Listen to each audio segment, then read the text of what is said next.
প্ৰেম মানৱ জীৱনৰ এক অদ্ভুত অনুভূতি। প্ৰেমে এজনে আনজনক জীয়াই থকাৰ প্ৰেৰণা দিয়ে।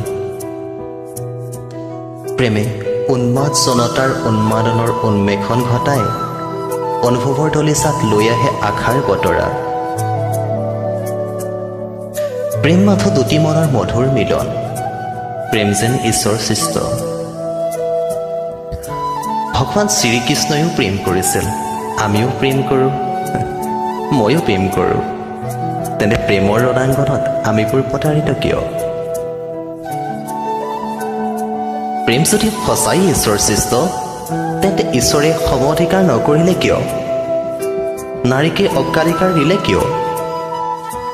হয়তোবা ঈশ্বৰৰ দুৰ্বলতা আছিল নেকি বাৰু নাৰীৰ প্ৰতি? নে নাৰীৰ মোহিনী ৰূপত বিচলিত হৈছিল নেকি বাৰু ভগৱান? হয়তো সেইবাবেই নেকি ভগৱান শ্ৰীকৃষ্ণই প্ৰেমৰ মাদকতা 1600 গোপীৰ লগত ভগাই লৈছিল।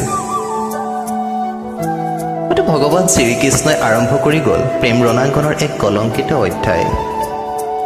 কৃষ্ণৰ এই পাপৰ প্ৰায়শ্চিত্ত কৰিছোঁ নেকি বাৰু আমি? কৃষ্ণৰ এই ভুলৰ স্বীকাৰ নেকি বাৰু আমি? সেইবাবেই নেকি প্ৰতাৰক প্ৰেমিকাৰ প্ৰতাৰণাৰ দ্বাৰাই প্ৰতাৰিত আমিবোৰ?